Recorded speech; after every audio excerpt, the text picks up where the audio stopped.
এখন আমরা দেখব গেট পোল রেজাল্ট। তো গেট পোল রেজাল্ট এটার মানে হচ্ছে, আমি যদি আপনাদের একটু আগে বুঝাই, তো আমি দেখি আমার হোয়াটসঅ্যাপ অ্যাকাউন্টটা ওপেন করি। তো এইখানে দেখেন বিভিন্ন গ্রুপ আছে, তো এই গ্রুপগুলোতে অনেক সময় পোল দেওয়া হয়।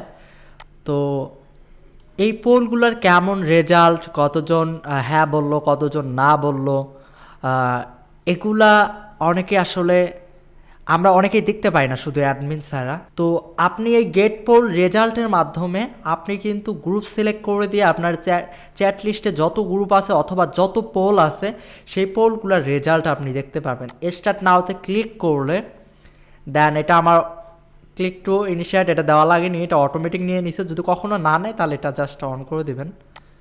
এটা প্রত্যেকবার বলছে সেম সিস্টেম, প্রত্যেকটা কাজেই সেম সিস্টেম, জাস্ট একটু আলাদা। দেন স্টার্ট গ্রাবিংয়ে যদি আমি ক্লিক করে দেখেন রানিং হয়ে গেছে, বাট এখানে রেজাল্ট আসলে 0 আসার কথা, 0 আসবে মেবি, হ্যাঁ 0 আসতেছে।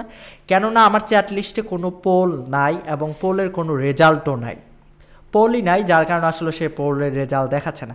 এখন যদি আপনার কখনো প্রয়োজন হয়, এখানে একটা পোল দেওয়া আছে, এই পোলের রেজাল্ট আমি চাই, তখন কিন্তু এই টুলের মাধ্যমে সেই পোলের রেজাল্ট আপনি দেখতে পারবেন।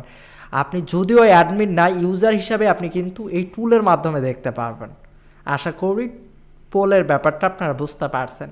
তো এবার আমি একটু সোশ্যাল মিডিয়া ডাটা স্ট্রাকচার এটা নিয়ে এখন আলোচনা করব।